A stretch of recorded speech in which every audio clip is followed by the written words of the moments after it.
Hey, what's going on, guys? It's Barry here with the Scry Guys, and today we've gotten the spoilers for the Final Fantasy Commander decks before Tarkir, even though Tarkir is first.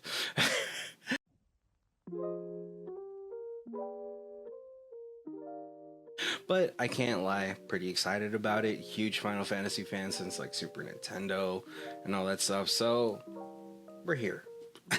Let's go ahead and take a look at the commanders from this set coming out in June. Oops. Alright, boom. Alright, Terra, Herald of Hope, I believe, protagonist from Final Fantasy VI. Mardu colors, legendary creature, human, wizard, warrior, super great for a party deck. Trance, at the beginning of combat on your turn, mill 2 cards. Terra gains flying until end of turn. Whenever Terra deals combat damage to a player, you may pay 2 generic mana. When you do, return target creature card with power 3 or less from your graveyard to the battlefield tapped. Super strong reanimator commander, very reminiscent of Alesha, who smiles at death and who laughs at faith, which is going to be actually the next slide all over. But yeah, just super powerful. It has an ability to trigger or fill the graveyard itself. It gives itself evasion in the form of flying, so you're able to go ahead and deal combat damage to hopefully trigger or hopefully deal combat damage to trigger her last ability. Pretty, on curve with the 3/3, and yeah, just a really strong one. I'm really excited to see the cards that it's going to be able to reanimate for the Final Fantasy series. But like I said, super reminiscent of both Alesha's.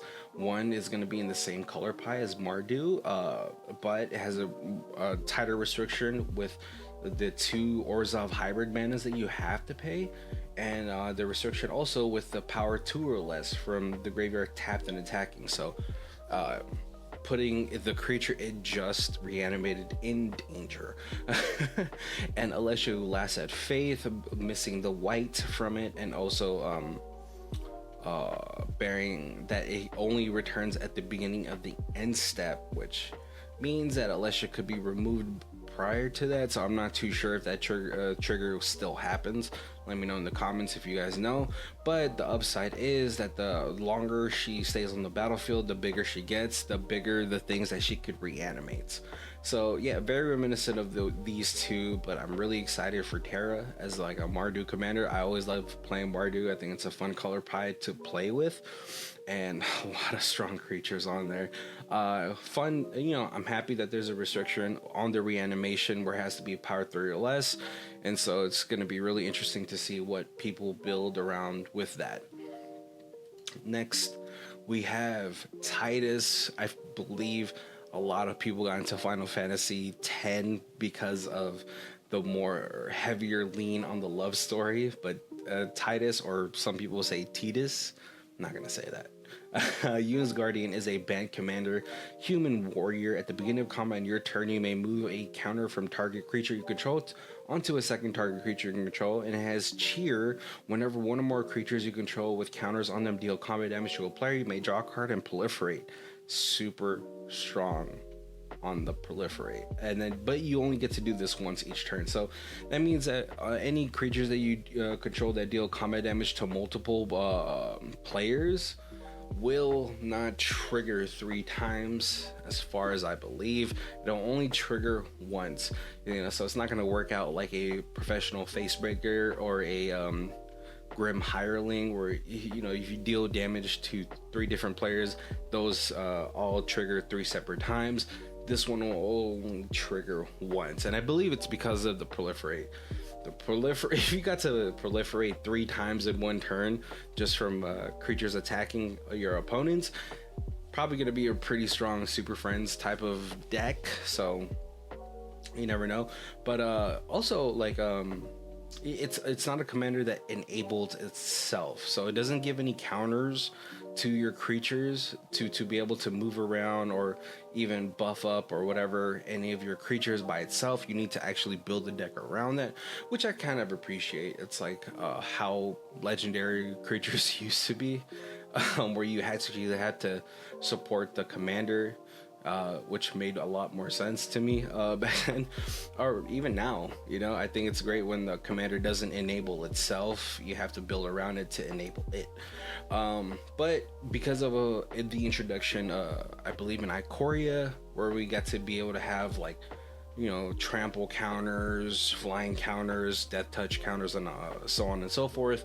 And I believe with New Capenna introducing like things like a shield counter, we have the ability to build this deck in a decent amount of ways where it's not always going to feel the same, but I feel like a lot of it's going to lean into the +1/+1 because that's like the easiest and has the most support.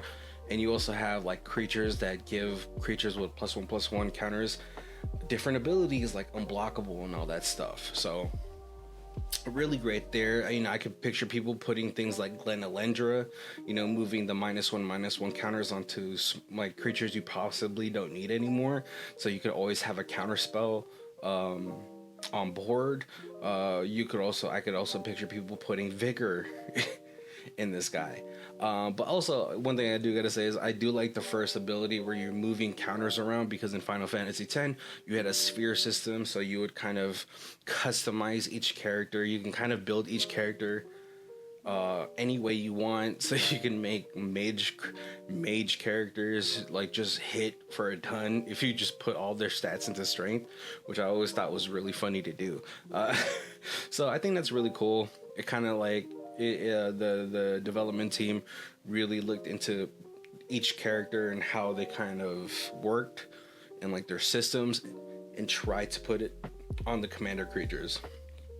But some of the creatures that kind of remind, or like you're gonna find in like the +1 or the counters realm, is cards like Galadriel from the Lord of the Rings.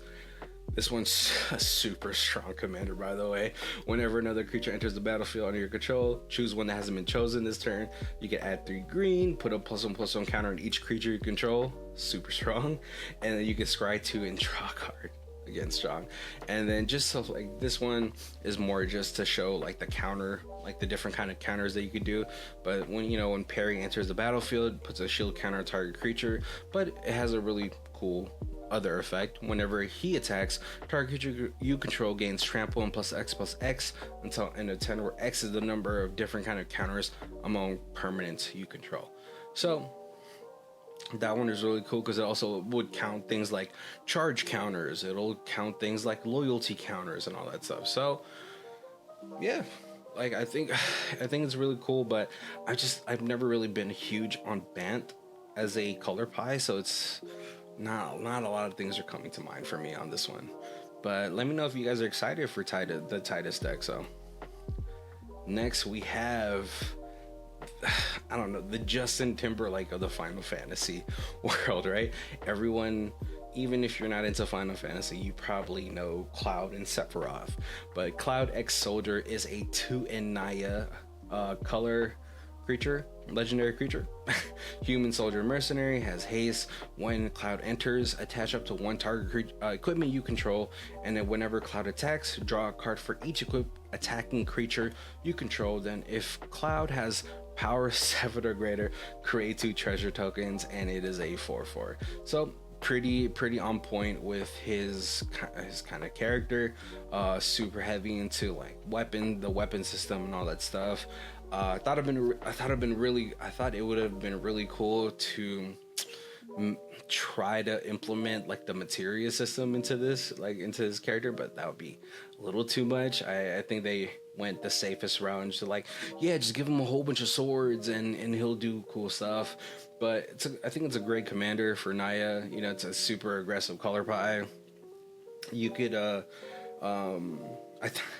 I thought it was going to be a little bit too much if he had like a Nizan type of ability where he enters the battlefield, search for a equipment, put onto the battlefield, attach it. I was like, all right. I was getting into my bag of like, that's too much for one creature, right?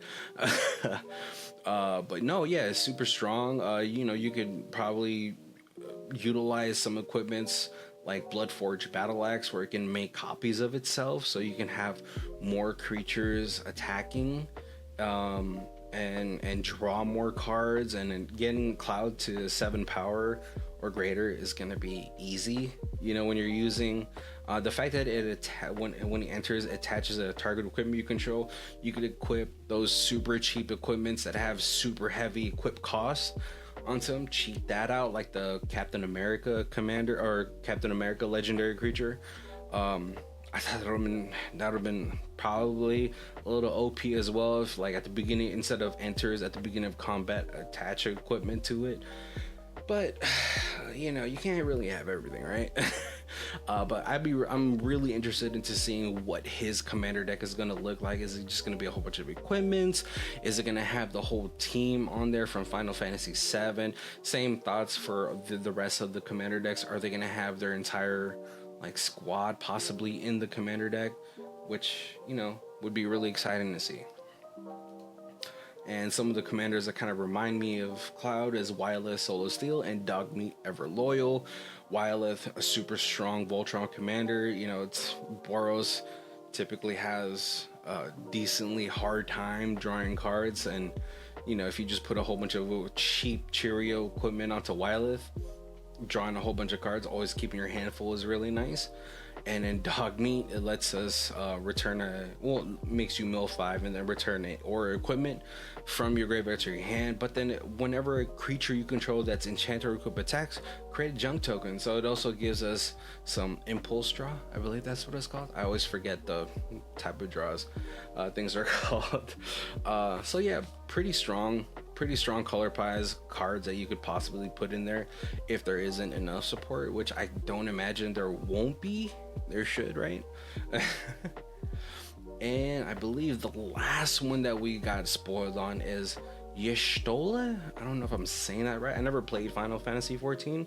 Knight's Bless, 1 and Esper, legendary creature, cat, warlock, vigilance. At the beginning of each end step, if a player lost 4 or more life this turn, you draw a card. Whenever you cast a non-creature spell with mana value 3 or greater, Y'shtola deals 2 damage to each opponent and you gain 2 life. And she is a 2/4. Man, this one is super strong.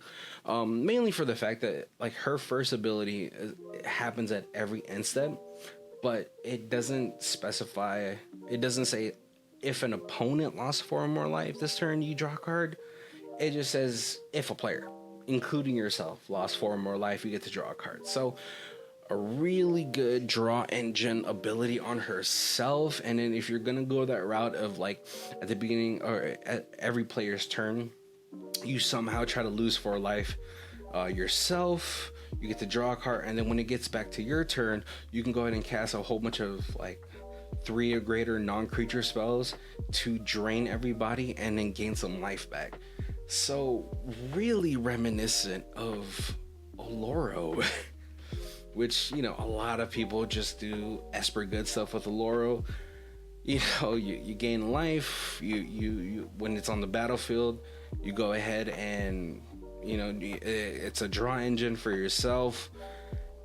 It's just gonna be, I feel like it's gonna be the strongest commander out of there. I don't know how many commander decks are gonna be out for the Final Fantasy set, but I'm interested to see if there's gonna be like a Sephiroth thing. I always keep seeing people talk about Sephiroth having his own commander deck. I think there's only 4, not 5, but please correct me if I'm wrong. I should have looked into that before I got into this.